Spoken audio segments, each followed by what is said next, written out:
Welcome to the Outer Realm with Michelle DeRoche and Amelia Pisano. Airing live on the United Public Radio Network, 105.3 FM in New Orleans.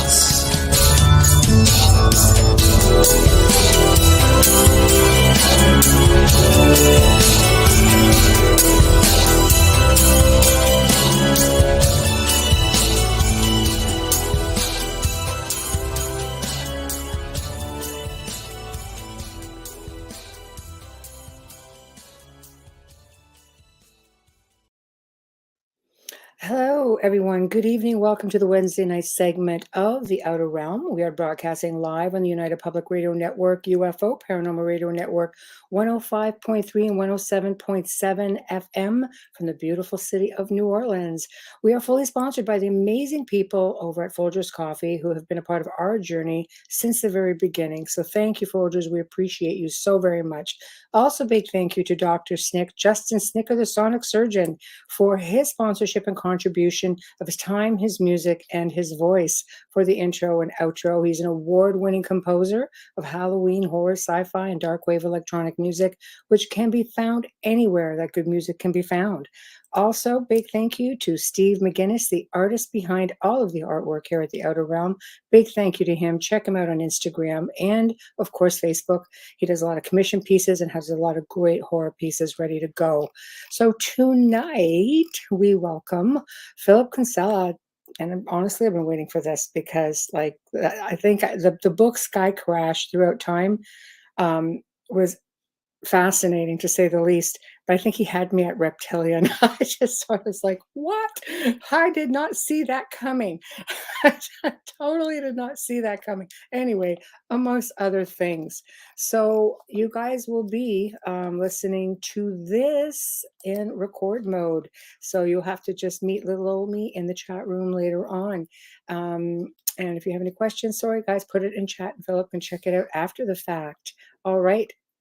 Here's the man himself. Hello. Hello, Michelle, and thank you very much for having me on your amazing show. I'm very honored indeed. Oh, thank you. Honor is mine. Believe me, I've really been looking forward to this. So it's like, mind you, I don't think Philip ever sends me anybody that I don't really have a good time with. So Philip Mantle, of course, Yes. Flying Disc Press, and he's always like, I have amazing people. I'm like, yes, you do. So here we are. So I like to start off around humble beginnings. I mean, we don't, I won't say, because I'm one of those people, we don't usually just wake up one day and say, hey, I'm just going to do this, unless you've had a personal experience. Like I've had them since I was a child. So I always sort of knew I was destined to be a little bit odd. So how about yourself? Where do you want to start? I can join that club. When I have an identical twin brother, Ronald, and myself, when we were younger, we used to spend time with our maternal grandparents. They were like second parents to me and my brother. They lived in a fairly big house, and we spent our vacation periods there. In fact, all the vacation periods that we could there. And it was one summer, summer kind of like afternoon, late morning afternoon. We have, when you're a kid, you kind of like try and cast your mind back to an event, and you can't particularly specify a time, but we think it was the afternoon. We were out the back in their garden, and it was a beautiful summer's day, a slight breeze, and we saw this in broad daylight, this silver orb, and we were 13 years of age at the time, me and my brother, coming through the sky quite fast. We thought at first it was a balloon, and then found out that it wasn't, because it came over the garden and hung suspended over our grandmother's head. Now, it was perfectly spherical. There were no markings on it. It was silver, or it seemed to cast a kind of like a dirtiness on it, and that was because of the reflection from the tree in the garden. And we asked our grandmother what it was. It made no sound or anything like that. And she said the fairies have come to take a closer look at us, because she was psychic. I love but that. we knew, but we knew it wasn't the fairies. And this object then moved towards the second floor of the house, looking through the bedroom windows, then went up to the third floor, which would have been the loft area. or another bedroom area, and then went over the house, and we ran into the house, up the stairwell, and into the front part of the house, and we saw it moving off quite quickly.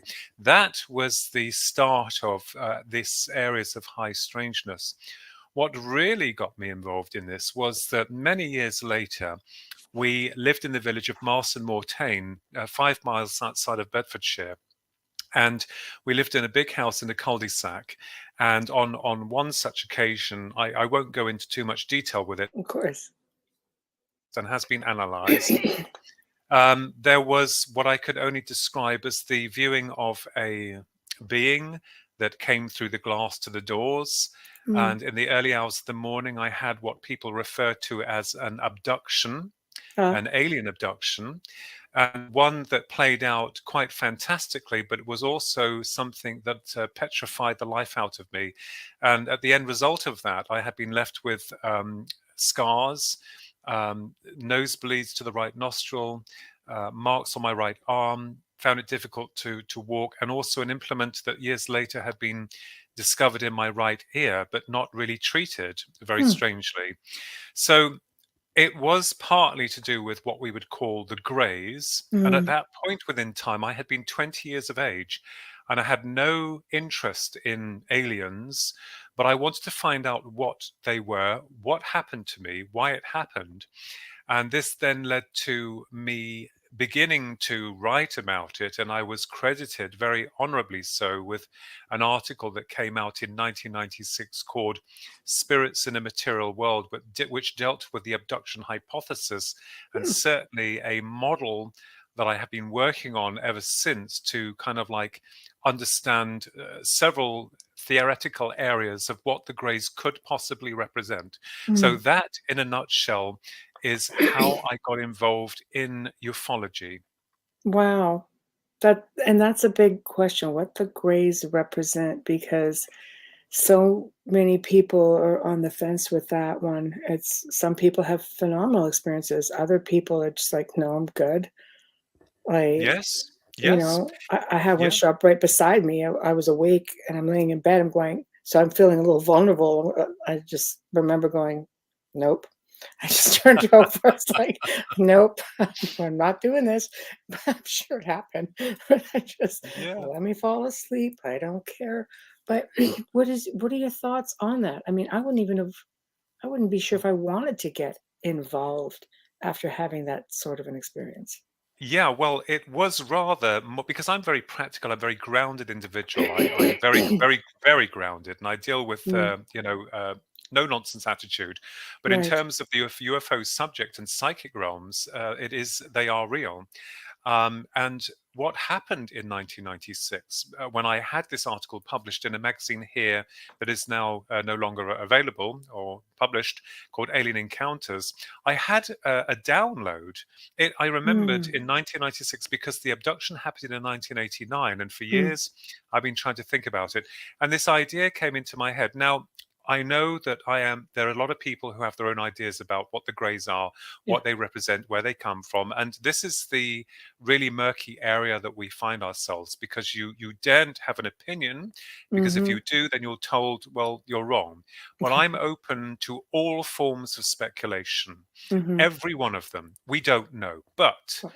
theoretically speaking, one of the things that puzzled me about the Greys was their ability to move through our solid, walls, Mm, how they're able to bring a person into their field frequency of awareness. I wondered whether or not it was possible that the abduction phenomena in some cases seems to mirror the near-death experience, although they are mm, separate entirely. If you look at the abduction in a lot of cases, as well as the near-death experience, people who report NDE mhm. are removed temporarily from their body. They go down some kind of tunnel or wherever. There is a sense of timelessness, and they communicate with masters or loved ones via telepathy.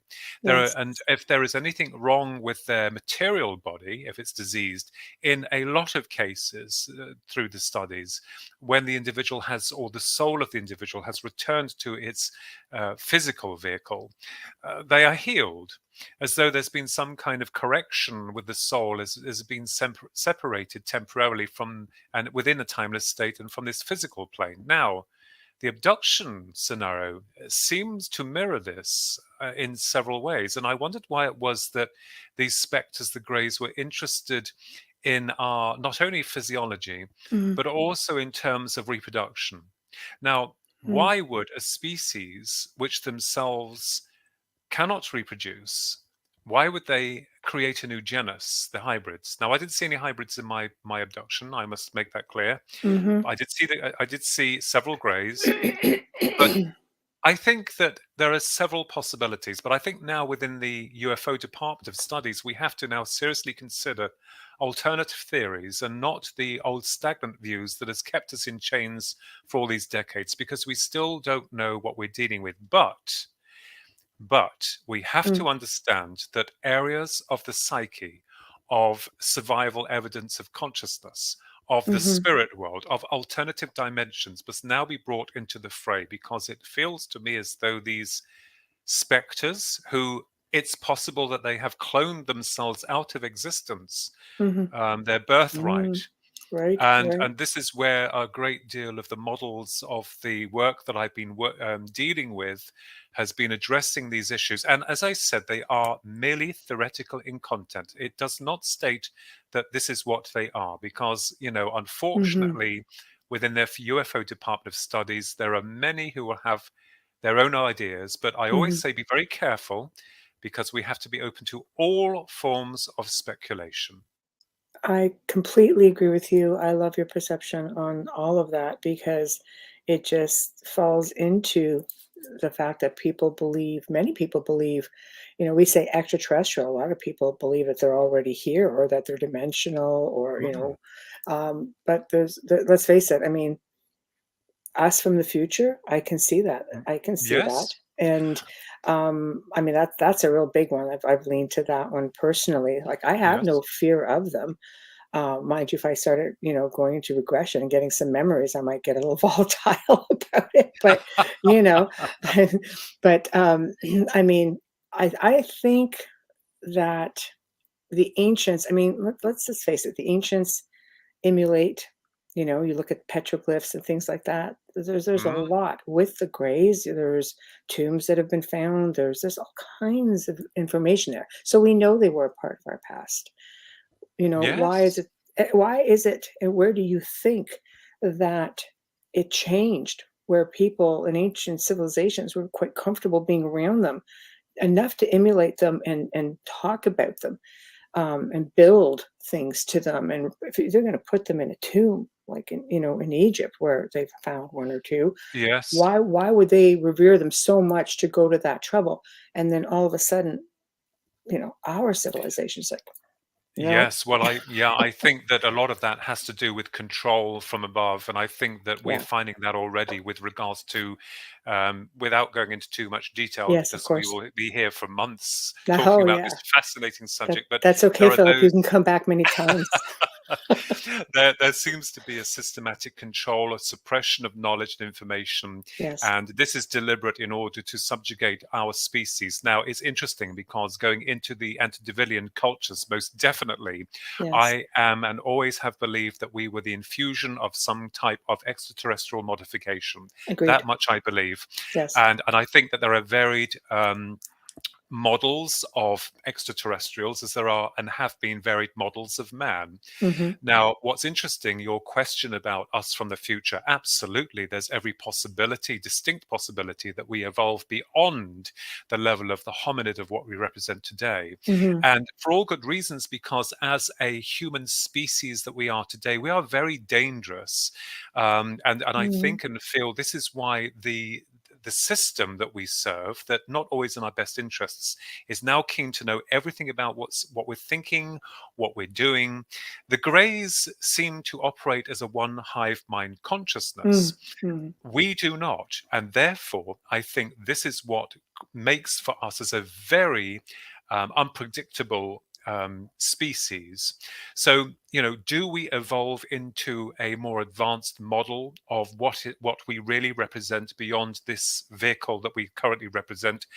Is the human model an experiment? I believe so, but I think and feel that it's possible that experiment has failed, because because of the unpredictable nature of us. And also the fascinating theory of perhaps we could be dealing with a species that is so far removed from our universe, they could have actually come from an ultra universe. And Yes. get this, how about this for a thought? And this is in my new book that I've just finished, that's coming out next year for Philip Mantle, about the UFOs and the Greys and areas of high strangeness. What if that the Greys themselves are creating a new species to take the remnants of what we are into another dimension or an area of space or time, because we are at the end of our line? They're salvaging what they can get. So again, as I said, I am open to all forms of speculation, but we have to look at all areas. And because of our indifference from them, they do not wish to connect with us really on a physical level. But they are interesting. And as a Kathleen Martin, God love her, once said, that did make me laugh. She said to me, you know, there could be a rogue group of Greys, rather like some bad cowboys out there, like humans. Sure, so, round them up. so I think in terms of the highly speculative nature of reality, and also, Michelle, we have to now bring into, as I said before, many other areas into the fray. People believe that UFOs were physical spacecrafts that were coming from another planet. I'm not doubting that. No, but I'm the sure some do. magnificence, the magnificence of how they can incorporate, bend space and time, perhaps even light, and reconstruct themselves into our reality, it is certainly an option that's open. I had one person criticizing me, saying they are physically nuts and bolts craft. And I said, I am not disputing that. But what I am saying is that energy of where it once came from, or originally came from, has had to adapt and bring itself down into our reality, and therefore go through some kind of composite change, you know, in terms of its construction. So, you know, I mean, but yes, certainly us from the future, that is a very good and highly interesting theory. And as I said, absolutely acceptable. I think it blends in a little bit with yours, with the respects of they maybe cloned themselves out of actual Yes. existence. I mean, if that is the future, you know, maybe it is coming back and trying to maybe rectify that to a degree. Because let's Yes. face it, everybody's all about AI. Yeah, I just want to, you know, vision myself, put on these glasses, and I'm going to be in some forest. I don't know, why not? I was walking the damn forest. I'm just, you know, I just have a bit of issues with that whole thing. Is it a fearful thing? You know, yeah, absolutely. A lot of people also believe gray is essentially AI. You know, Yes. there's that theory. And it's like, well, I don't like Yes. AI very much, even though, Well, you know, it's if you think everywhere. about it, Michelle, we are natural beings. We come through Yes, the birthing cycle. We bring yes, memories from the other side. yes. Now, theoretically speaking, if I were to clone you in a laboratory and I created 10 of you, you are the natural product of spirit. You will, when you return back to source, you will hold all the memories of your past incarnations, perhaps even future ones. Right. Your clones, however debatable, will only have Yes, the memory signature of one life. that's And when right. that dies, perhaps they are not strong enough for the signature to go back to where we came from. Now, the Greys have come as a one mind hive consciousness. They're able to breach our world almost astrally and Mm, extract us in much the same way to bring us into their filled frequency of awareness so that communication and interaction can be achieved. mhm, When people pass to the other side through NDE, they are physically in that realm. right. And the one they left behind is almost like a former shadow of what they once knew. The same with an Mhm, abduction. When people are right. taking it to their realm, it's real. And the one they left behind is kind of like, it doesn't seem to exist for that period of time. Mm, mhm. So, and also we have to bring in areas of spirituality, of consciousness, of interdimensional theory, of future theories. Agreed. In fact, every theory that you can think of that was so restricted back into the 80s and 90s, I think now, which is wonderful, people like your good self, researchers and explorers like your good self and many other good souls out there, are now beginning to understand that there is much more connected with this. But Mhm, we have to be careful, because we have to try and measure what is fantasy and what is fact within terms of the mental processing of the human mind. Mm-hmm. But yeah, so I always joke, and I know that we have a good laugh here, but I always say to people, don't worry, when I'm in my 80s, you'll find me in a psychiatric ward. I'll be quite happy there, trying to Oh, still work. yes, I have my own little world in a little fetal position. Yeah, Oh, you know, I'm I just know. I'm human. It's you have to though because you just don't know which way any of this will go. But I know with this show, it's like Amelia and I are very. It's very important to us that we provide that platform. When the show was developed, about 3 years ago, it was for that reason to be a platform for people such as yourself to come forward and put the work out there. It's important because there are so many different researchers and different theories, and some better than others. Some of them are very commercialized, Mm. and some of them are a lot more serious. And it's just, how else does it really get out there? We have Mm. millions of people. How do we not offer a platform? And we're going to Roku. Just saying, people, we're going to TV now. There we go. So Wonderful. including this episode, Well, is going to be one of the first ones up. So bless you. But it works both ways. I think we're all important, and this is the one area that I've always understood, that we all help and connect with one another. In the world of spirituality, in the world of yes. ufology, you'll have differences of opinions, but if you are true to yourself and you Mhm. are respectful of others, even though a lot of people may rub you up the wrong way, Mhm. I always say that I am not here to challenge anyone. I have an open mind, Mhm. and I am more than willing to talk and discuss about any fascinating area Mhm. that others would consider mute. But I am Yes. very much up for a intellectual challenge, of course, Mhm. and it doesn't make me clever. I attribute a lot of my work to my fellow researchers, not just here in the UK, but also in the United States of America, the likes of Earl Grey Anderson, Kathleen Marden, Yes. um, you know, Peter Robbins, Mm. Dr. Arena Scott. There are so many, Oh, and I think Irina's it's been on. Yeah, wonderful. she's Yeah, wonderful. Wonderful. she's wonderful soul, Yes. and I think that connection with all of us is what makes us like a family. So I Yes. always see it like a little family. Well, a rather big family actually, You but pretty much, yes, yes. But that I love it. I just love it. It's just a gathering of the minds, and yes, everybody, that's right. you bounce your ideas around, and it's fascinating to see what comes up. So Yeah. I'm thrilled. I'm sure you're going to be, as I say, a repeat offender on the show. Just going to have to Oh, shake bless a you. few people up. Yeah, but this is Uh, good. I love it. Um, so we talk about the Greys. We do have, of course, I know with our retired and now deceased, sadly, Paul Hillier had mentioned, our defense minister in Canada.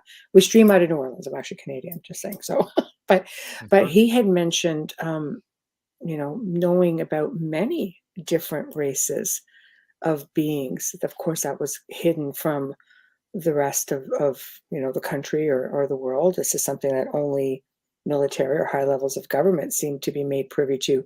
Do you believe that we deal with a lot of different races that you know of in your studies? Have you come across that? Well, as for Paul Hellier, I was very honored to have had some small contact with him, and not Yeah. long before he sadly passed Mm. to the other side, I did send him my theoretical model with regards to the abduction hypothesis. With regards to the many species of aliens, one of the things I found very puzzling was the fact that they don't seem to reveal themselves openly.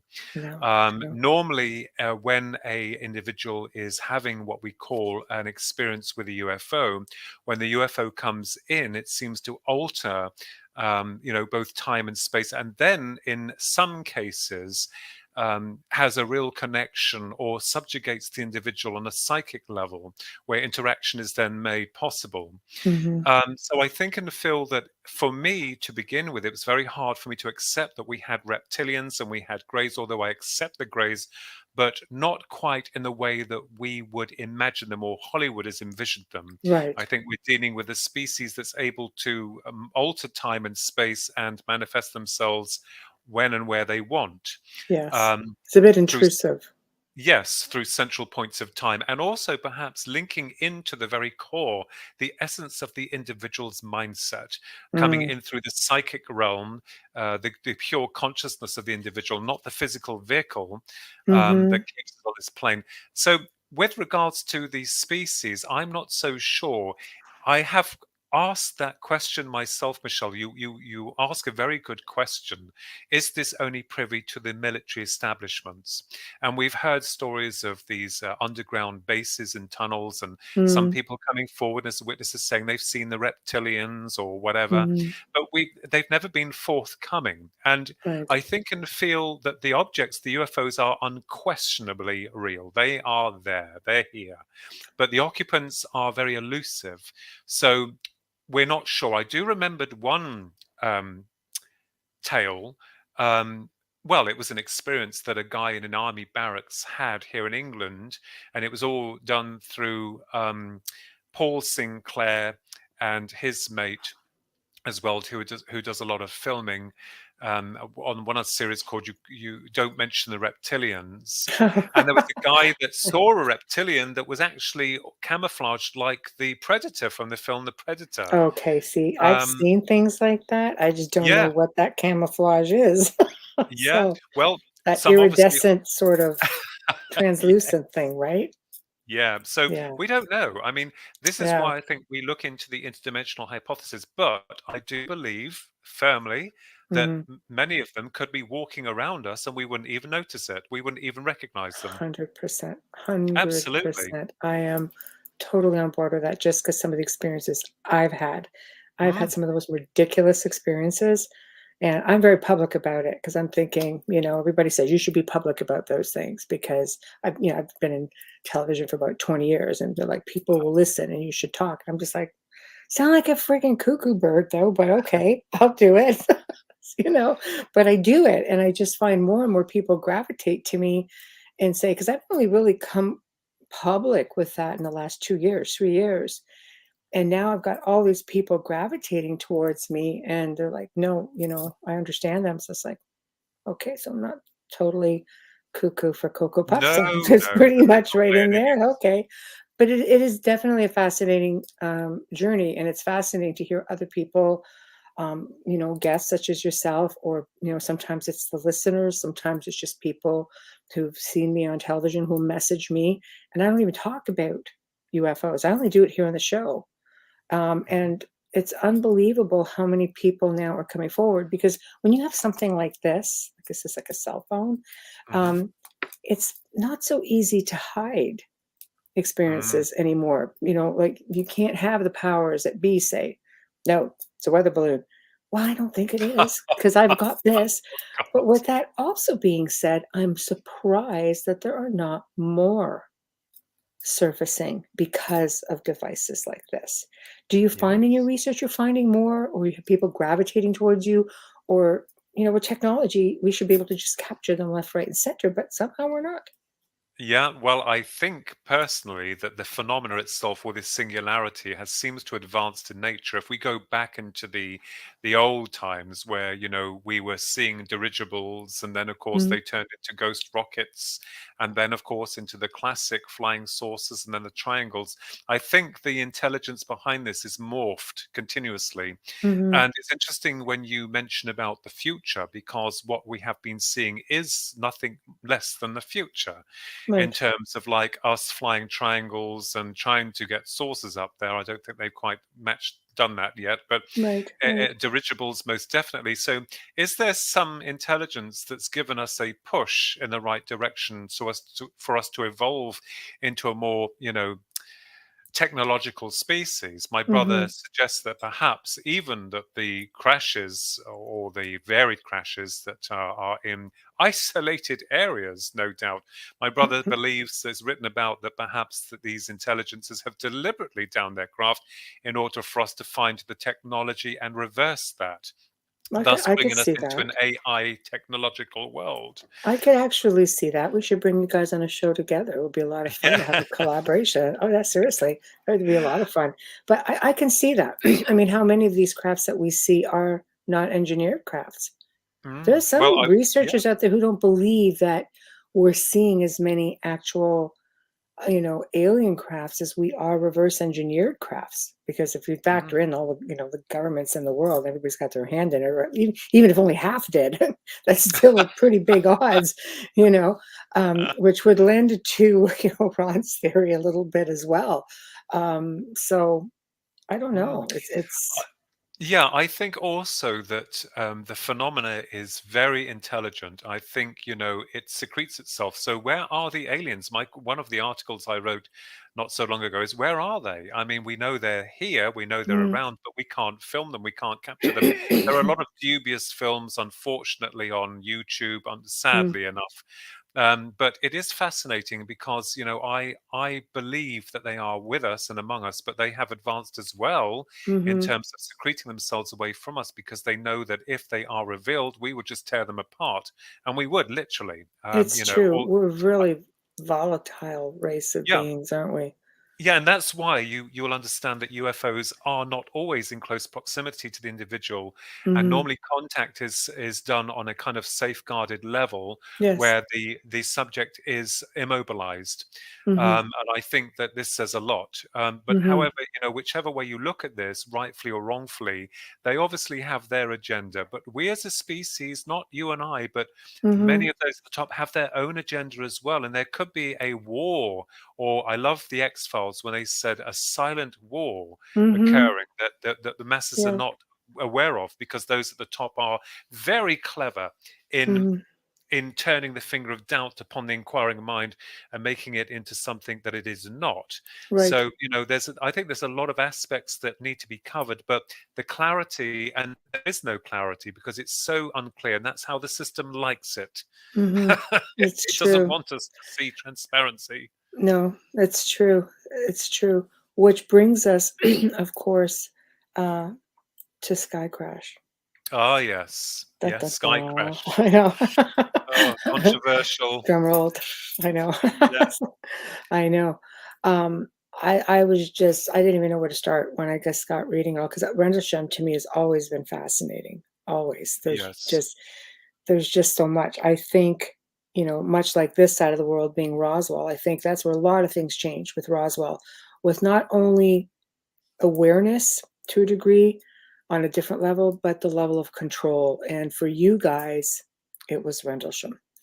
So, Yes. where do you want to start? Do you want to start with the incident Oh, itself, or do you want to just jump? Like, I'm just going to let you take it because there's yeah. so much information. I want to make sure we get as much out as possible. Yeah. So, take it Well, away. I remembered I was a young lad when I read that they'd released the information that American military troops had come into contact with an unknown craft. And I remembered I was a young lad in a field reading that, amazed, completely shocked, Hmm. not realizing that synchronicity was about to play many years later.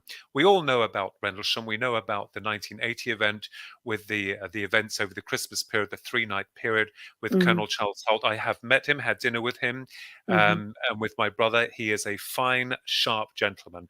I'm not going to Hmm. go too much into the details of what happened to them because that's been done to death. Of Jim course. Peniston is another lovely guy. I've been in contact with him. But fast forward, I belong to a UFO group.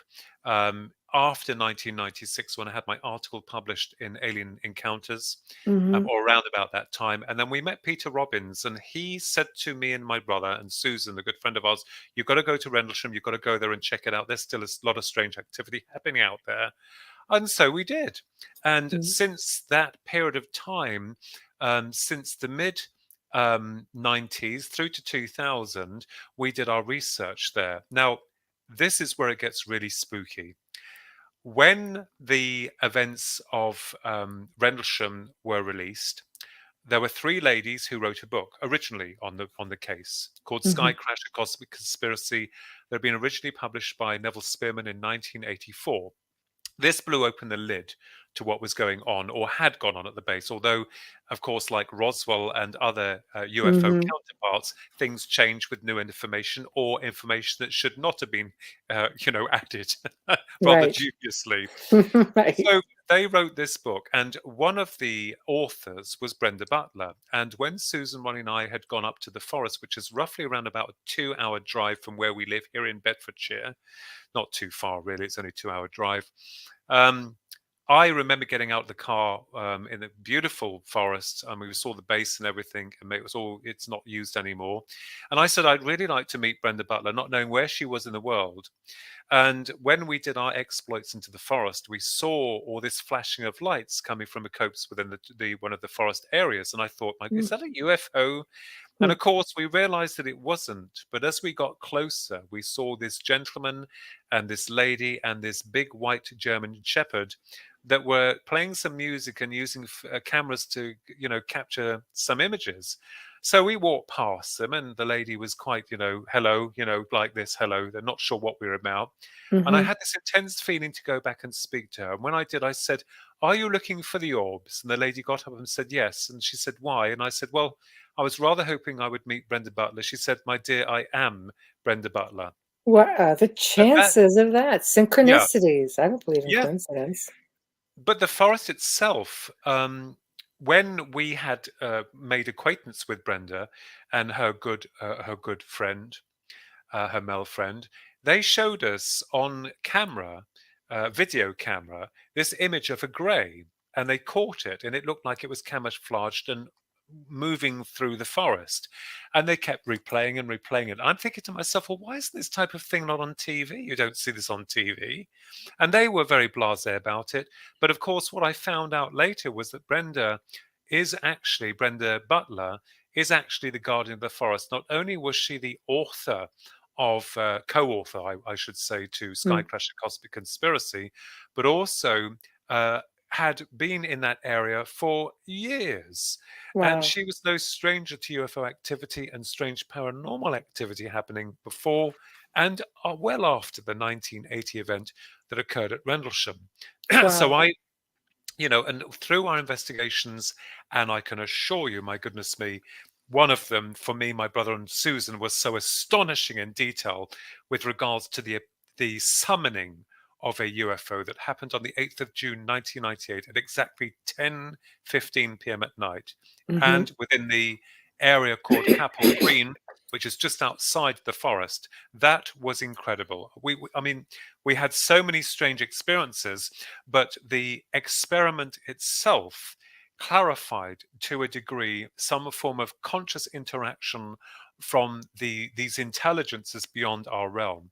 So it gets even stranger, Michelle, because when I connected with Brenda and we would go and do our vigils and, we would talk, you have to earn someone's trust, you see. Of course. And I said, well, why don't we team up and write a book about the stuff that you've experienced and what you've gone through? And she thought, that's not a bad idea. And she gave me a big, thick, about that big, thick book. Well, a manuscript, really, all handwritten and with lots of illustrations. And so I found myself wading through that. Now, I know that people will say, well, hang on a minute. Rendlesham is more to do with the American military troops. God loved them back in 1980 at, Bentwaters and Woodbridge. How can anything else be a part of that? Well, it has been, and this is something that a lot of the public were not aware of. And when you spoke about reptilians, I have to state for the record that absolutely intriguingly, I discovered that Brenda Butler had actually befriended one. Now, before anyone rolls their eyes in disbelief or shock or horror, let me just make something very clear. When I started investigating this and speaking to not all of the witnesses, because some of them have been deceased, but a lot of the other people, let me tell you that what they were telling me was the God's honest truth. Brenda Butler, well after the 1980 event and just prior to her book being published, Sky Crash: A Cosmic Conspiracy with British ufologist Jenny Randles and Dot Street, she was summoned to her friend's house, Dot, who was very scared because she had a gentleman there by the name of David Daniels who could seem to just walk just here from one room and then to another. And Brenda thought that she was joking until she had driven the 35 miles or so there to go and see her, and realized that this gentleman did seem to have these strange powers. He was a tall chap, I suppose for a male. He was very handsome, crew cut haircut. He had a long leather jacket on, smartly dressed, and was very cool and calm within his composition.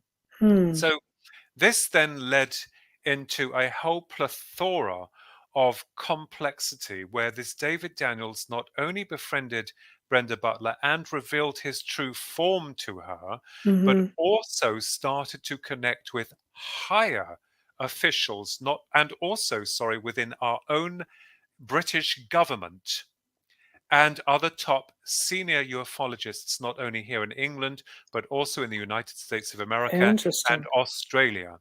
So Wow. this, and there's another twist to the tale that most people don't know, is that when I had met Peter Robbins with my brother and Susan, and he had told us to go and check it out and see Rendlesham for ourselves, we had gone there on one occasion in a minibus group with a lot of other people within our UFO group. It was BEAMS, the British Earth and Aerial Mystery Society. I'm not affiliated with them anymore, but I was linked with them at that time. And we'd done a sky crash. This was well after the events of 1980 and of Brenda's subsequent meeting with this reptilian. We had gone to this sky watch in Rendlesham, and we had stopped off in a pub, not to have drinks, because you don't drink when you're sky watching. That wouldn't, you'll see more stars than you shouldn't. Yes. But we had a meal and something to drink, and this man approached us. And this man seemed to fit the very description of this David Daniels, because his arm changed to plastic. Ronnie and Susan saw that, and he wouldn't leave us alone. It's almost as if he was reading our minds. And although we weren't successful in the Skywatch that night, every single person in that minibus was talking about this man who called himself then Joseph. So was he one of the same? We don't know. But the similarities are remarkably very, very close. But this David Daniels not only infiltrated the top ufologists of the world at that time, but he also had a meeting with Brenda with Lord Admiral Hill Norton in the House of Lords, where Brenda had been present with David Daniels, and David Daniels had been speaking to Lord Admiral Hill Norton about his plight of his people in the Pleiades and the issues that they had. And Lord Admiral Hill Norton was replying back to him in a very comfortable manner, discussing as though he knew something all along. And also David Daniels had connected with former Ministry of Defense personnel, Ralph Noyes, who then went on to write a book called A Secret Prophet. And David Daniels had, and I've seen the emails, I've seen the letters, he had brought forth in front of Ralph Noyes in London on a bridge not far from some studios, 3 UFOs in triangular formation, 3 of them. And what's really interesting, Michelle, is that mine and my brother's last viewing of UFOs, and has been well documented and also filmed by my niece, I'm sorry, had been on the 9th of April 2016 at precisely 11:15 p.m. at night, where these 3 lights, massive lights hanging above our house in a triangular formation, were there. They did a strange maneuver. So when you start looking at like your life or whoever's life, and they start to have these experiences, you then find a little bit later that there seems to be some elements of synchronicity which seems to connect with them. And this appeared to be the case when we were writing Sky Crash throughout time. We had to change the subtitle because the book had originally been published by Kapelbaum Publishing Limited here in England in 2013. And the subtitle, which was called A Continual Investigation into the Rendlesham UFO Mystery, didn't fare very well, because everyone assumed that it was all about the 1980 events. So Philip Mantle said, it's okay, let's change the subtitle into the Reptilian Man and the rest of it. So if anyone out there does not believe what I'm saying, may I please respectfully state that when you are in the nest of that activity, when you have gone and you have seen the research, I mean, Lieutenant Colonel Wendell Stevens in America was infiltrated by Father Daniels, who had seen him there. You know, this is real. This really happened. We're not talking about some fantasy-based story. These individuals met, but we don't know what David Daniels really wanted. We knew that the FBI, the CIA, and also Scotland Yard here in England, along with the SOS, wanted him. And they tried to tell Brenda through telephone calls that David Daniels had murdered someone here in England, in London. But we Wow. found out that there was no report of a murder at all. It was their cue to try and track him and to get him. Right. So it's, you know, Michelle, when you go down that rabbit hole, my goodness me, you go down that rabbit You hole. do. You do. And it's amazing what's always down there waiting. So Yes. what I find curious is, you know, this connection that Brenda had with him. All of a Mm, sudden, he starts to infiltrate those around her yes. as well. That seems to be something that does occur. So that's just validation for you because, you know, how many people or stories have you heard in all your years of research where people are um, saying, yes, I had this experience, and all of a sudden people they know start having that experience. I can vouch for Yes. that in my own situation. So, Hitchhiker effect. okay, perfect. I'm glad it has a name. Yeah. And So, also the right. other fact is that this David Daniels could read minds. Now, what's interesting, and I forgot to mention here that people will say, well, how did we know that he was a reptilian? Well, he actually revealed himself to Brenda in his true form. And Brenda Butler is one of the most down-to-earth, grounded ladies you can ever meet. I mean, she's very Right. strong. And she accepted what she saw. In fact, she was so stunned by what she saw. And when David had been staying with Dot at this particular time, when Brenda had first met him, it was decided that he could come and stay with Brenda on her property, but she didn't have room in her little house. He stayed in a caravan. Now, this guy didn't wash, didn't seem to eat any of the foods we ate. Mm, He was always clean shaven. There were no amenities inside the caravan for him to do that.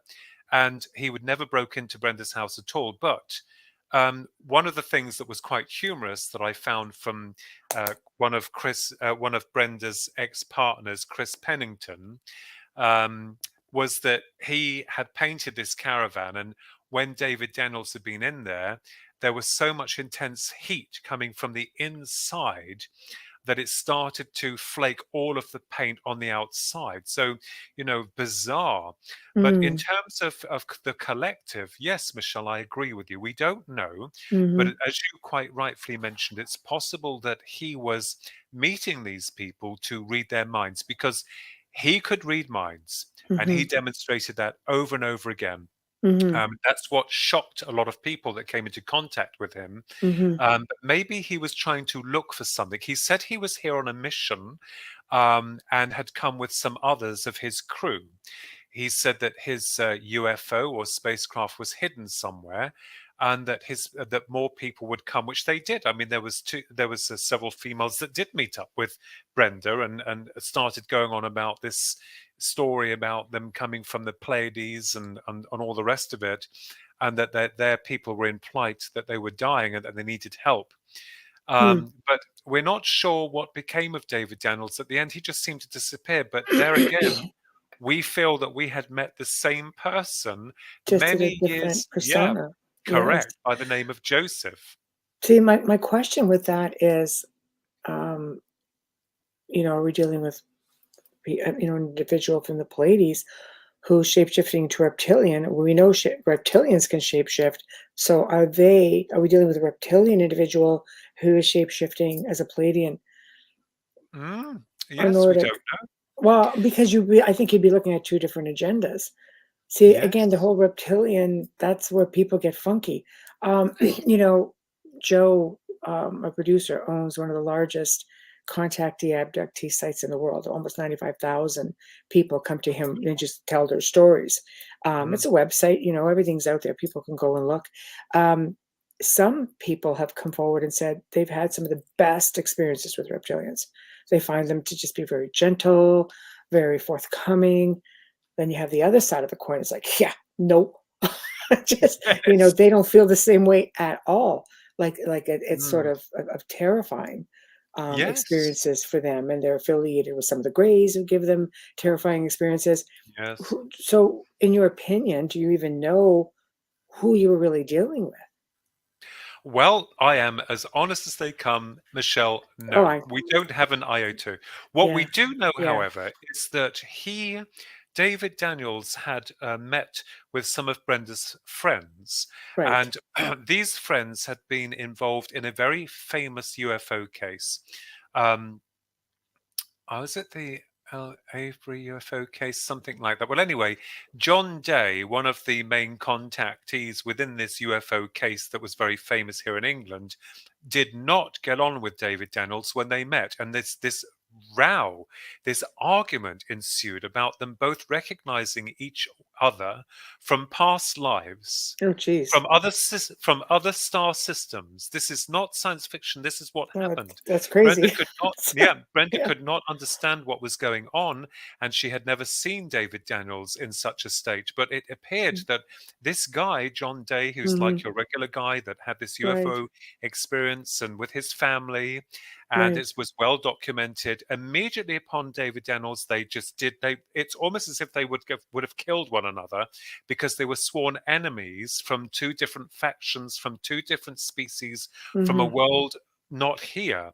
So, Right, if anyone knows what's going on there, I mean, I understand about past lives, not just sure. here on this planet, but other dimensions of reality. Of course, Yes, it's yes, possible, yes. but this was intriguing. So we're not really sure, Michelle. Well, it's interesting to me because Dot was very uncomfortable with him. Yet Oh yes, Brenda most seemed to be people were. very at ease and curious and calm, but Dot's like not having it. You Yeah. know? Well, Brenda's very grounded. She will talk Yeah. to anyone. I mean, you get some people in life, but one of the interesting details, and you're quite right, is that everyone else who met this David Daniels, and I mean there was a lot of them, didn't Mhm. like him. There was an uncomfortable layer. I think Ralph Noyes, the guy who was linked with the MOD, he Mhm. kind of like understood him. I don't think that he fully understood him, but he accepted him as he was. But it is fascinating, I think, that Mhm. when we think about this, and when we mentioned earlier about extraterrestrials walking among us, Mhm. I have Mhm. always believed that, because you never know, who you're dealing with. By the way, I don't have a zip anywhere, Michelle. Right. I'm in we Mhm. don't know who we're dealing with, or Right. where they come from, but it Right. is one of the most extraordinary. And I thought, when we were writing this book, I thought, my goodness me, I don't know how on earth we are going to be taken seriously with this. But the drive towards it was because of the witness testimony, and of course of the emails and letters and responses that had been recorded. And Mhm. this is something, I mean, you're talking about some of the top ufologists in our world that he had infiltrated. And Wow. there was another member within the Ministry of Defense that I Mm. will just say here. I'm not going to Right. mention who it No, was, that's okay. That's okay. and it's not like, oh, I'm out to score points. I'm as grounded as they come. But Right. this guy said to me in Arizona when I was there, not about Sky Crash, our book, that Mhm. had come out from Kapelbaum Publishing Limited then, Mhm. but said that now David Daniels, now that was an interesting case, wasn't it, Philip? And I thought, wow, if that isn't confirmation for something, but would not allude onwards. When I begged and I wanted, but Tell nothing. me. Yeah. Yeah, no, nothing at all. Wow. It's like the X Files. What makes you wonder, is he shape-shifting into this gentleman and just, "How'd you like that? Here I am," and you don't know. I look at the like, the flip side of every coin. I'm funny like that, but it's like, I don't know, it is interesting, all the different, the different people that are coming out now, and they're feeling comfortable about talking about it. Like, even with Brenda, like, when she worked, and started talking to people just about Rendlesham and other things, she got really overwhelmed with people Yes. reaching out to her, didn't she? Like, there's Yes, she just did. like the floodgates opened. I mean, she was documenting orbs and lights phenomena, UFOs there. Yeah. These cryptozoology in that Wow. department. And I think, and Phil, this started to make me aware, even with another brilliant UFO researcher here in England, Paul Sinclair, a dear friend of ours, who's Mhm. done a lot of work on UFOs and levels of high strangeness, especially with the dogman. Oh, yes.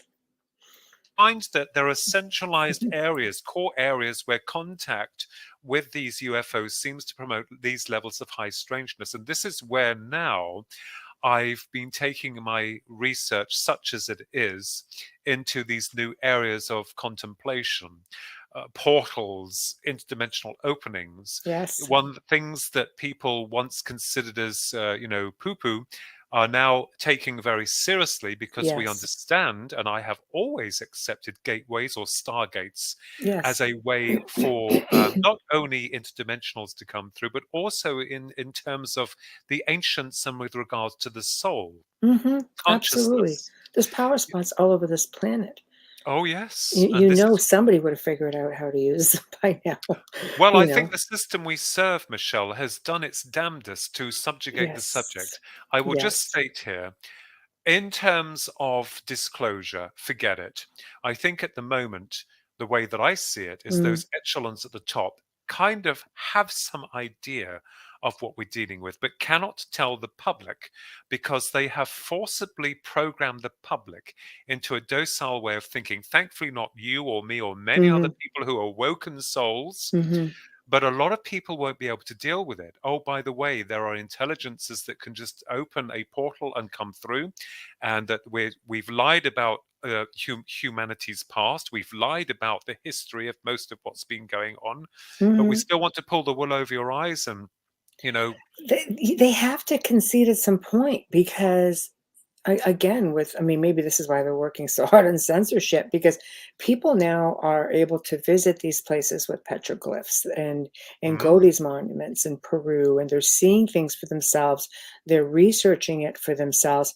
But then you have your theories that, oh no, the military allowed this, for in exchange for technology, or the governments, in exchange. And there's a lot of it with the United States. yeah, That oh yeah, means they would have to come forward and say, yeah, we allowed it. Well, they're not going to do that either, if that is indeed a thing. Everything is speculation at this point.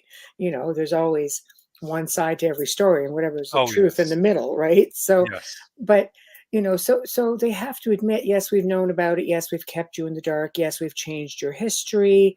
We've tried to dumb you up by giving you fluoride in your water. yeah, Just like, I mean, the list goes on. You could go on and on and on. But I think at some point, if you want to regain any sort of credibility and say, okay, we don't feel a good degree of the public is ready for this, but maybe it would be a good opportunity to start preparing people with baby steps on how to oh be, yes, yes, take advantage of it. You're coming out yeah, now, at least you're saying disclosure. Okay, now we want to hear your stories.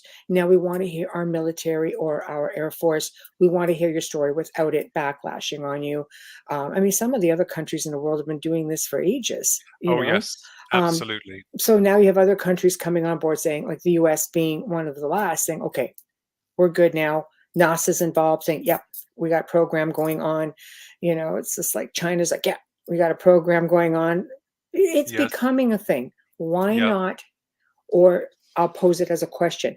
How do you feel would be the best way? Like, due diligence to me would be, let's educate our people, even in baby steps. Absolutely, absolutely. I think there should be some kind of educational program imposed by the system to inform the public Yes. of what's really been going on. I just think myself personally, when you have had experiences, when you are touched by this singularity, you find that there's an opening in the conscious level of awareness. It's almost as if the singularity has opened your mind to other concepts. And I think that because like people like yourself and myself and many other good souls out there are opening to the fact that, we have to come out of this darkness. Our species are on the brink of destruction, and not by yours or my hand, by people, petty people who can't, they got an argument going and they can't deal with it. No. You Ego. can't. Yes, right. Ego. Yeah. But I think, and Phil, you're right. I think some kind of educational program to undo the history and, not rewrite it, but say it as it was.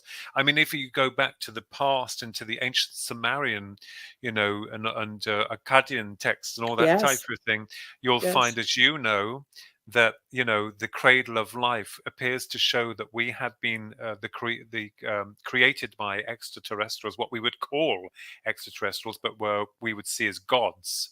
Yes.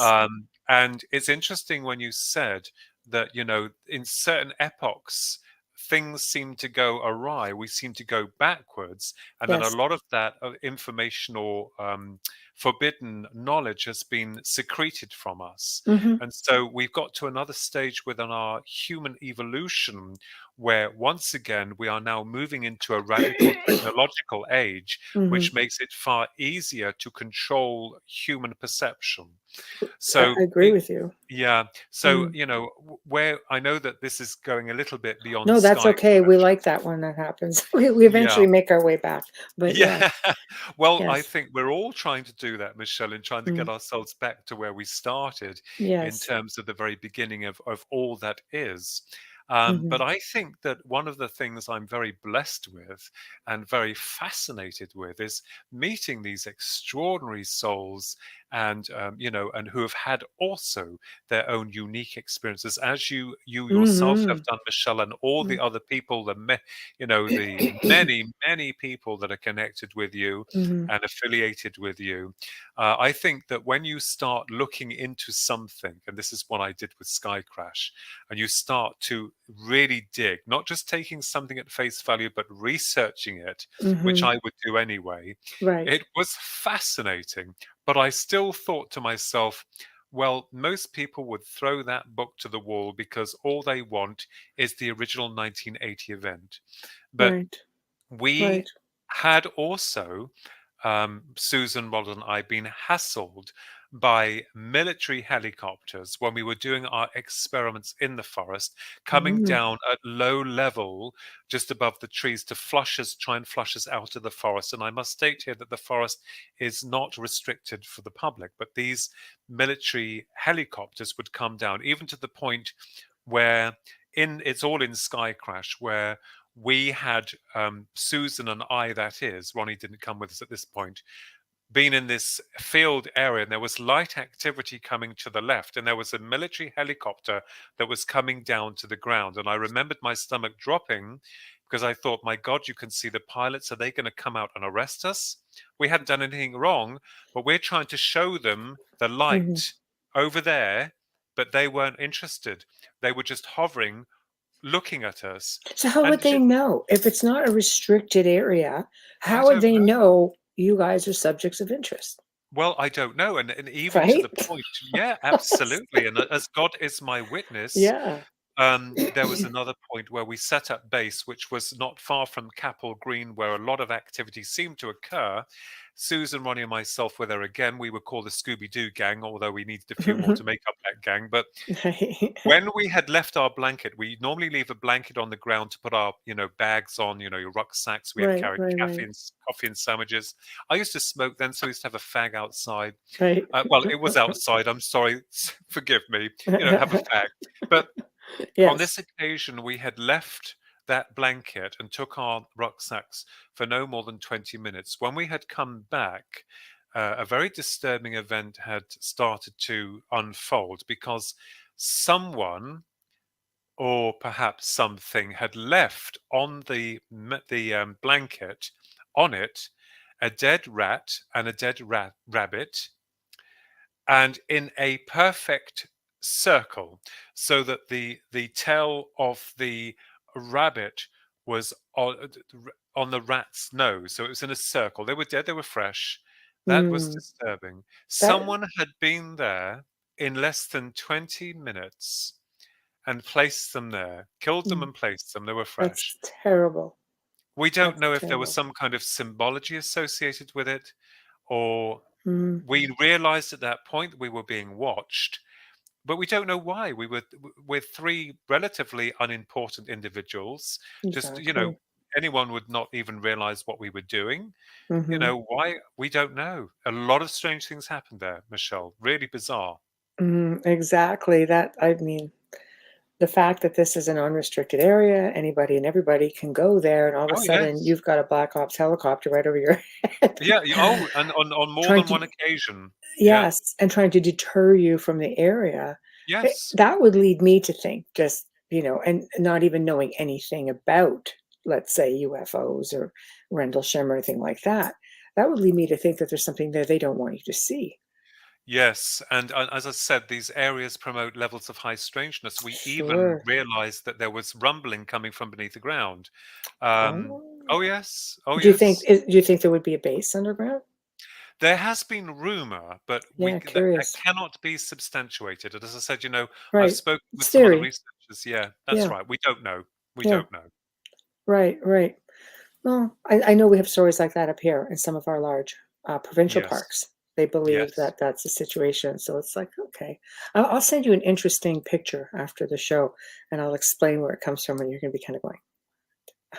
So I know. But to me, going back to, let's say, talking about cryptids, just, Oh yes. sidetracking a little bit with high Oh yes. strangeness.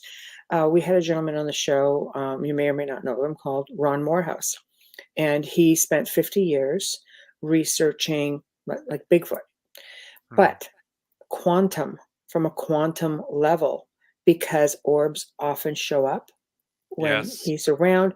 UFOs, he just disappears, just like, just random footsteps just stop. He is totally gone that Wow. extra mile with it.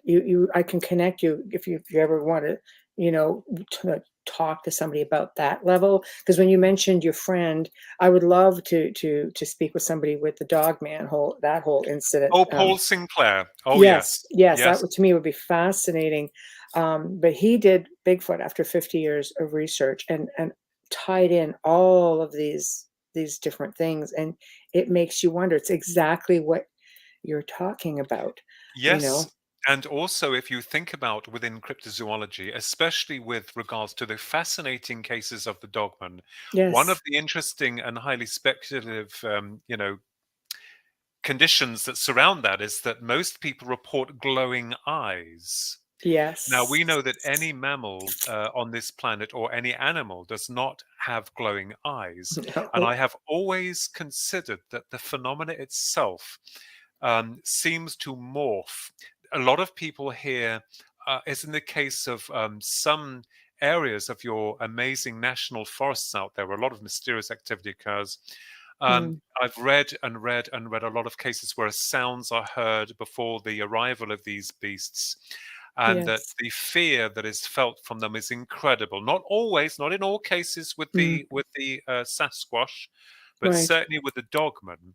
right. And I think, statistically speaking, I think we might be dealing with something that is and could be a shapeshifter, or as well as interdimensional. So whether or not they are a Mhm, species unto themselves, or that they are appearing as some mhm, kind of ancient folklore to get through to us. But the question arises, this is the big question. mhm. What does the Sasquatch and what does the dogman want if they, with us? I'm not just talking about food in some cases, but that sounds Right. a bit grisly. But Ooh, what is that it? Is the experience there to change the individual? We don't know. Is it a personal thing? I don't know. well, It if some beings feed off energy, oh yes, you that's know, right. Yes, absolutely. I mean, there is a strong belief that some of these beings, reptilians, also being one of them, from what I've had other researchers say, through interviews and such, that it is that fear energy, because it amps up that adrenaline. We just like, And that's something Yes. that they can feed from Oh, that. yes. And I will say that on a lot of the cases that I've been Yeah. involved in and have personally witnessed to, the Mhm. same thing happened where there's a heightening in that fear and Mhm. you feel it. Your hair stands on the back of your Yeah. neck. You know, and you're it's almost as if you're in that zone. But is it possible that something wants you in that zone because that's what they're connecting with? We don't know, but it is fascinating Mhm. in its construct. And the dogma themselves have, I must say, I'm sorry, I have a weakness for them. They fascinate me. No, I agree with you. We have them obviously out this part of the world as well. In Canada, some people call them wolf people. Mm, And there's two different types, which leads people to believe that maybe one could be considered a, um, oh, what am I trying to think of here? Skinwalker type, yes, because yes, they're very tall and lanky, and they have these yes. really long noses, and they lope when they run. But they're just haggard looking. But then they'll stop and they'll stand up. Mm, We've had those just up front of the house. So, oh, but we have a full-fledged dog man not far from here, and it's Niagara Falls area, wow. and it's called the Beast of Port Robinson. And an eyewitness had basically said that she and a friend were chased down a road one night. They were able to get away from it, and then they woke up the next morning, and the car had I found them. Big claw marks all the way down, like, the Good front of the car, Lord. the side of the car. Yeah, Yeah, and this thing is out there, and there's just really funky things yeah. like And that. yeah, the question is, Michelle, you know, they come in to our physical reality, they physically Yes, interact, but then they disappear. yes, Where that's this is the right. thing, where are they hanging out? People say, you know, some people say, oh, you know, it's some kind of military experiment, you know, as the perfect soldier for the warfare. Yeah, But I'm not so sure. I I don't could see that know. with Dogman because 'cause they're big muscular looking Oh things. yes, you wouldn't mess with one of them. No, but these lanky things, one friend of mine saw it was at a stop sign. Now you think of the pole on the stop sign. It's not very big, Yeah. okay? Oh. He saw this type of a being standing upright, and yet when he came to turn around the other side, it was gone completely. Oh. Like, how do you hide? That's You can't hide behind it.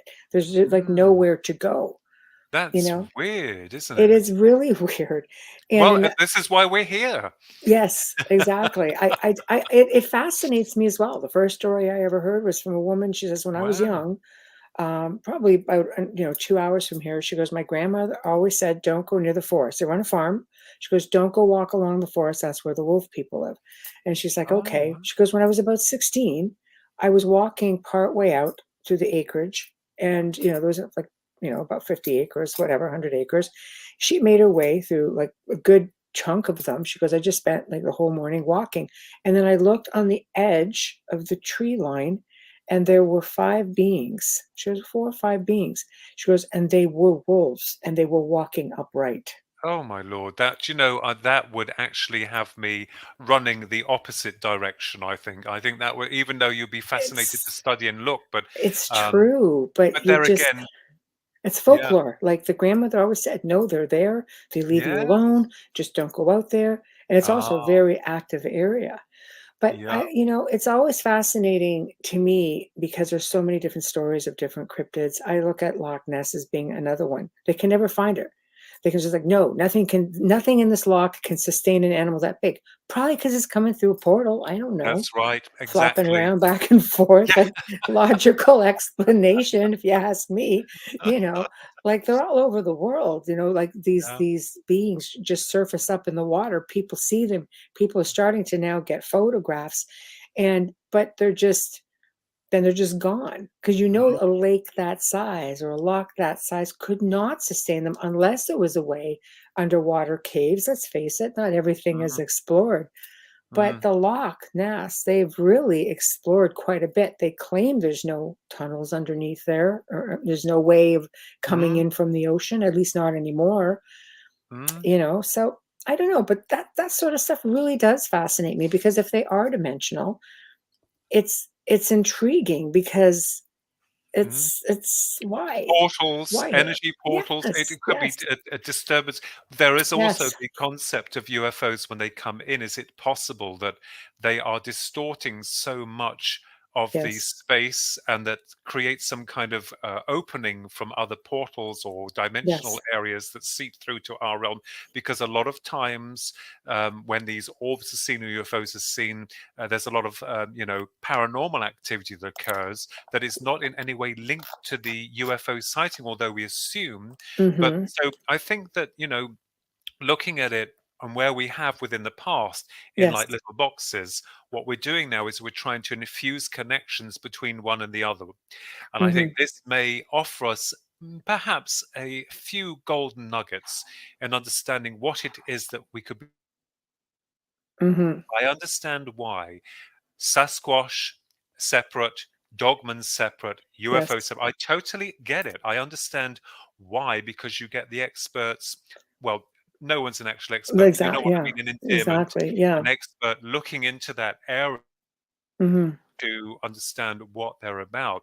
And I think that, when you get good, genuine individuals that step forward and tell you, I think it's nothing more than absolutely delicious in nature Yes. to get all of the facts down and to ponder over what was going on and what happened and all the rest of it. And also for the individual, this is something that changes their life forever. Mm-hmm. Oh, Forever. you don't come back from that.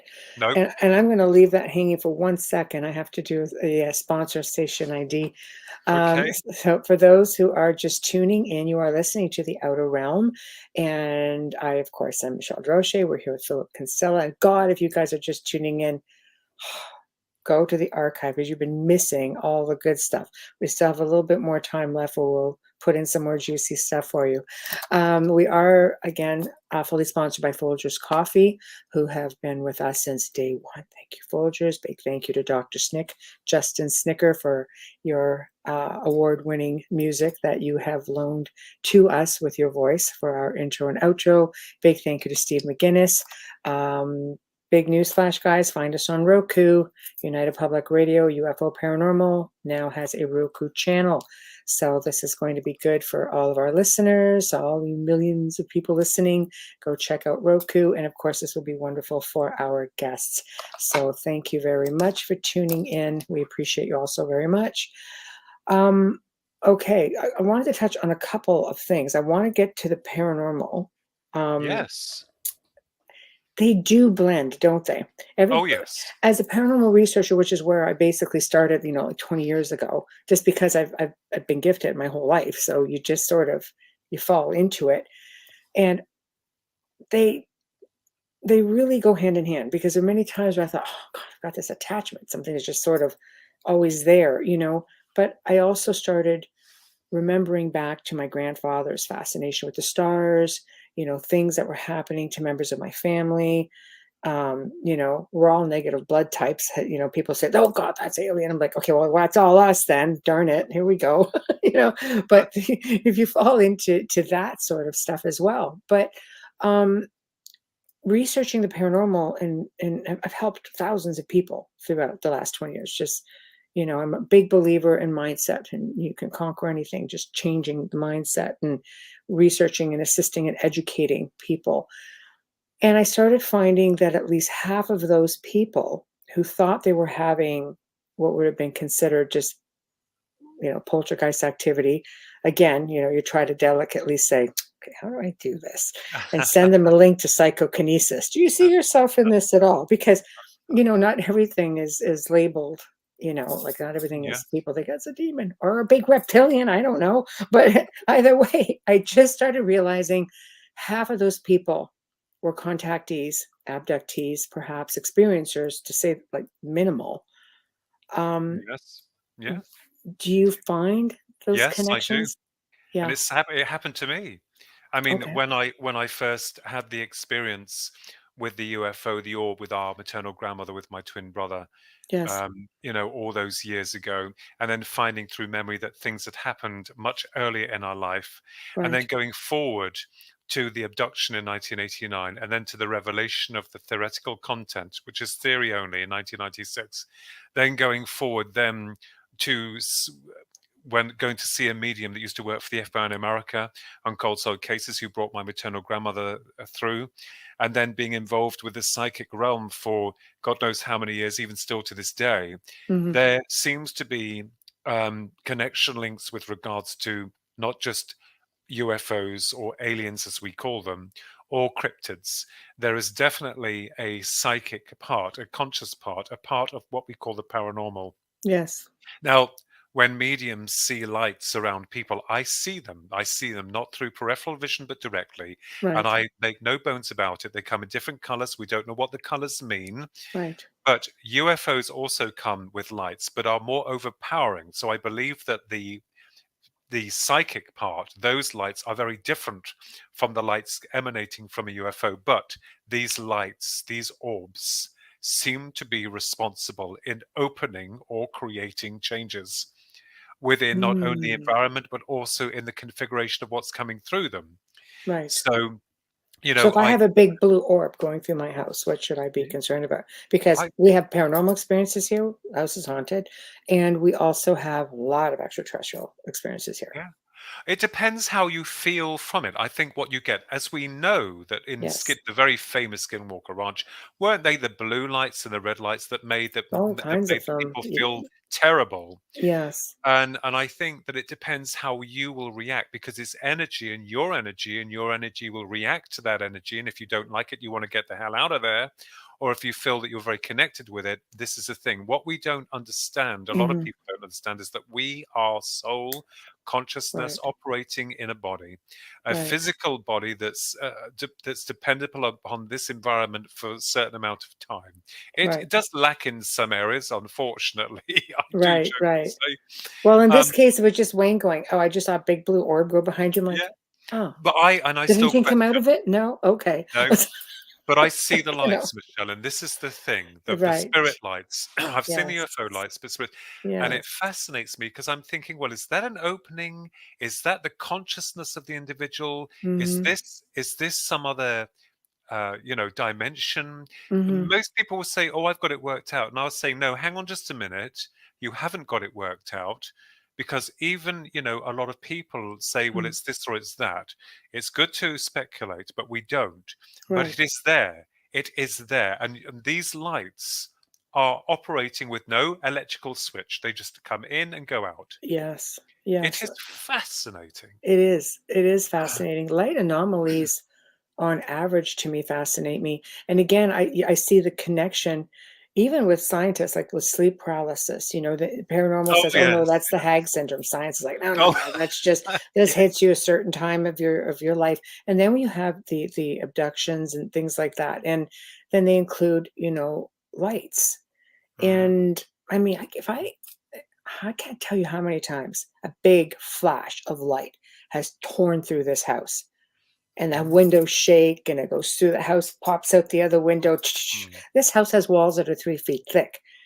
And we're just like, huh. Wow. Wow, what the heck was that? A train? Like, you know what I mean? Like, we've become so accustomed to it. We found out when this happened one time, the neighbor's house was hit by something. Wow. Caused substantial damage. Wow. So we're just like, but it's like it made it through one house, shot through, came through this house. And we've seen huge lights just go right across the vehicle, right across the road. And you're looking, there's nowhere it could have come from, because you have a 400-foot drop into Niagara Falls. Just saying, there's, it's just, you just become accustomed to seeing the anomalies. But I think it's just a matter of trying to trace what they are, where they come from. I think also that because we are here on this side of life for a limited period of time, and our senses are only equipped to see certain aspects, variations of light spectrum, I think that this is only part of the journey. And I've always argued this. I think that no matter how much we want this discovery, we want it to come out to show us, to reveal more about us, to show that we are not just biological machines with a sell-by date, that we have purpose, design, and love and connectivity. I think that when we pass from this side to the next, it doesn't mean to say that our eyes eyes will be opened fully, but I think that perhaps on some level we may have a greater understanding of the reality that we've lived here, but it is only a very small part of a much larger picture. And these things are coming in and going out, on doing their own things, obviously, and we're like, oh my goodness, what the hell was that? Right. No, it's true. I know. I think reaction has so much to do with that as well. I think when you're ready, if everything is telepathic, like when you and your brother and your friend went out to, you know, Yeah. call out, do this Oh experiment. yes. Yeah. I mean, a lot of people now are calling this the big CE5 movement. Oh yes. I mean, Russian scientists were doing this in the 70s and 80s, just FYI, people. They said, we don't have to go looking for them. We know how to call them. And I thought that was interesting when I researched that, and they were doing it. And for me, I just remember one night saying, okay, I'm going to be okay with this. I'm Yes. ready. I said in my mind, I said, I'm ready. Within, I don't know, like less than a week, I had this big, again, another flash of light go through the house, Mm. go through one end of the house, the room, hit the other one, and end up with a gray, like literally right there. So Wow. this is a telepathic, Yes. right? Is this how it was for you guys? Just Yes. kind of turning back a little bit, Well, elaborating? we did an experiment here in Bedford, Right. to a psychic experiment after I heard the song by Karen Carpenter, Calling Occupants, and I thought, is Ah, that I love that. possible? Yeah, Yes. is that Yes. possible? So we sat in a circle and we Yes. sent out the time, the date that we were going, and on the event itself on the 8th of June 1998 at precisely 10:15 p.m. at night, we were met with the presence of a very extraordinary object. It was more like a pyramid with a gap with a Wow. circular undercarriage with blue lights around its center, the top Wow. part moving one way, the bottom moving the other. There was, Amazing. yeah, and it made no sound, and I ran towards it. That has been documented in the book, but Ah, it proved to me that there must have been some kind of interaction from the intelligence in the ether yes. that Yes. had set up this event to time it to get us there and to bring us about. So I really wanted to see aliens at that point, but there were none. Right. I wanted Right. some kind of, acknowledgement from the object, the But craft, to maybe you've say, seen them before. What about the theory, that gets bounced around that contactees, abductees, experiencers we already have a telepathic link to them. So when we call to them, they just automatically come. I think for my part, there is a little bit of fear, and I'm very honest, not Oh, with the spirit okay. world No, or but with those on but you with should have the. fear. Your experiences from what you said opening the show were a little bit, I'd be Oh yeah, fearful but too. I think that I think for myself, from a lot of what I've understood, not everything, but what I've understood myself is that we must be very careful what we invoke and what we bring in. Yes, I agree. We have to be very I careful, agree. but that's, I think, for people like yourself and myself, I like to take a step back and have a look in, have a peek in, and then Mm. explore and examine and study and see what we can find out, and then Or try poke and it put with a some. stick, basically, make sure nothing's And coming making out, sure it's right? at quite a good Okay. distance as well too. Right, right. So a big stick. Okay, we're good. Yes, okay. No, yeah, I would agree with you. I would agree with you on that. I found though for myself when I finally made the decision to say, okay, I'm still uncomfortable. I don't like things coming in. You're supposed to feel safe in your home, in your room. Hmm, That part yes. bothers me. I feel it's a bit intrusive. But yet I keep thinking, well, other people get daytime sightings. I can have a damn daytime sighting, like I'm sitting at the table, say, okay, here I am, but Yeah. I just found that's when all the downloads that you talk about started happening. All these downloads, I have felt hands on my head at night, and then all of a sudden, Mm. the next day I'm researching and I just know stuff and I'm going, okay, that was interesting. And you don't quite figure it out. Yeah. But the last sighting of the UFOs on the 9th of April 2016 at precisely 11:15 p.m. Oh, Was the triangular formation, which had been a big orchestration of events that occurred, and we had found out just recently that these objects had been tracked down by the Isles of Scilly, moving their way up towards us. They were stationary. They were amazing, wow. and so when you want something to happen, it's very rare that it happens, and that did with the 8th of June 1998 one at Rendlesham. Then, of Right. course, the 9th of April 2016 event itself was not orchestrated by any form of intent from ourselves, Right. but was absolutely spectacular. And all of that information is also in You, the Public Deceived, the Grand UFO Deception, which has been published by Right. Philip Mendel's book, and not Yes. because this sky crash was about the Rendlesham event and that type of thing there. Yes. Yes. Well, what would you like to see with all of this disclosure and research? Where would you like to see it go? Because I you're like neck deep in it. So what would make your job a little easier aside from an alien just landing on your house and saying, "I'm here"? well, first of all, I would have a wonderful dream of like Close Encounters where we were all there to Yes. see and physically touch and reach out to this force to understand. That would Right. be a dream. But the way that I would like to see disclosure is not so much as disclosure in terms of the way we think it's going to happen, but Mm. I just prayed and wished that those people that are in the know would be honest. I wished and prayed that they would come forward and say, look, let's work together. I'll give you a Mm. quick example. Yes. I'm Great. part of New Force, National UFO Reporting Service here in England. Mhm. My good mate, Nigel Ross, created it. And I had sent a letter to one of the high members within Parliament stating, and I have the letter, a copy of it. Let us get together. Let's work together within the UFO Department of Studies. Let's put everything on the table and just work as a team to find out what we're dealing with. Do you know, these people are meant to help us, yeah? Like You'd your think. Senates and within Congress.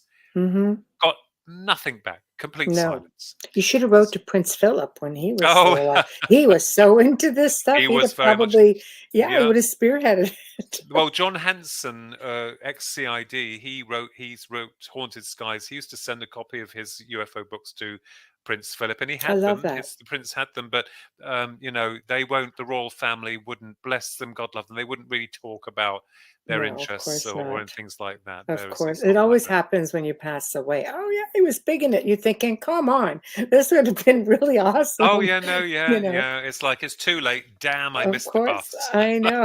I know. I know. I love it, though. I love that. Do you think we need to worry about false flags and things of that nature? Do you think this will continue on, or do you think maybe now, finally, that the world governments, and I have to lean on the US since they were like one of the last ones and made a really big federal case out of disclosure. Well, Oh this is yes, only like a pretend disclosure, but at the end yeah. of this month, we're going Well, to it was decide the if it's a United real one or States. not. Oh It's like, yeah. okay. Oh, Well, the United States of America is the forefront of technology, and yes. also we understand, and Yes. was the country, the great country that started the ball rolling with regards to this, and we are grateful for that because Yes. you know I think and feel that false flags. I think people are starting to wake up, Michelle. I think they're starting to smell the coffee. I think they're realizing, you can't fool us for much longer. You Right. tried it with Roswell. You tried it with all these others. It's not Mhm. happening now. Let's work together. Let's work as a unit. I mean, I was very honored to be part of within a scientific team, although I'm not a scientist, but with Right. Nobel laureates and a few knights, Yes. knighted knights. They, talking about this, about disclosure, and the phenomenal reaction that would occur if our peoples, those at the top, those in the know, if they do know that those that have the power to help us, Right. it was incredible. And Right. bringing people together, I think, people say, oh, people are going to scream and yell and shout and be afraid. No, I think the opposite's going to happen. I think people might Mm. just think, some of them might just roll their eyes up and say, oh well, get on with it. And I Mhm. really do, because if there's been some systematic programming to try and get us ready for it, well, we're Mhm. ready now. We're ready right now. We You are. I know? agree. I agree. I mean, even the church itself, for those who are very faithful Oh in the yes, religion, even they've said, "Okay, we have people on standby ready to help. Those who are going to yeah, shock, we're going to yeah, help you out with this." So I think it's I think a lot of these big organizations, and I call the church an organization. It's a mecca. It's its own country. It's its own thing. yeah, But they're also taking the precaution for their faithful, their flock, to be there, to yes. Well, counsel, to do whatever it takes. So, I mean, come religion on, people. If the changes. church are saying, let's do it, do I it. mean, the Pope said he would baptize an alien. They wouldn't have said that a Yeah. long time ago. Yeah. Science changes, and so It too does does. religion. It does. Human belief, structured systems change as well. It's because we're advancing, it's because we're evolving and we're growing up. But it goes into our past. I think we need to be educated on our past. I mean, again, I'll go back to the faithful, the First Testament. Let's look at Enoch. Let's look at Oh, Ezekiel. I mean, yes. come on, Yeah. there's a show. And I'm sure it was People, when it happened. Da Vinci, come on, you know where we're going with it. So, Absolutely. So but I just pray that people are honest and that mm, that they work together, not fight, not argue. agreed. We have one common denominator. That one common denominator is to find out that there is a much larger picture, not Hmm. only to the human genus, but also to time and space, to the universe, to God, to all Hmm. of it. We are Yes. all part of this. Why are we fighting? We should work together to push and evolve on a much higher level of understanding. After all, we are still in kindergarten here on Earth. That is not demeaning a lot of brilliant people like yourselves and the rest out there, but we are still in kindergarten. Let Hmm. us reach out and be honest and work together in peace. Hmm. That would be This nice. that would be wonderful, but I'm afraid it's not going to happen It's a anytime tall soon. We order. know It's a that. tall order. I don't know. We can start with a few million people listening, but yes. So tell everybody what you've got coming up. How can people find you if they have stories to share, that sort of thing? Yeah, I mean, I have a number of books out already on paranormal and UFOs. I have a new book coming out next year. I'm not going to mention the title just yet, but it Ooh, is about the Greys and also about the abduction and areas of high strangeness. There's a little bit about the dogman in there. awesome. You can find us on www.thekinsellatwins.com. That's our website. On Facebook or on any one of the any of the channels, just check us out. If you're interested. But that's how you can get. And we do run a radio show called Twin Souls, which is part of the Paranormal UK Radio Network, and also another show called. Oh my goodness! My mind's gone blank now. That's okay. It's another That's radio show, okay. so yeah, Yeah, it's that's great. okay. It's really cool. I'll get shot for that, but never mind. I know. He's like, how do you forget that? Your mind sometimes goes blank, doesn't it? You know, but there we are. I love it. I love it. Well, thank you so much for joining me. It was a lot of fun. It really was just like bouncing some ideas around and again, very refreshing because I'm Thank you, completely on Michelle. board with many of the things that you were saying.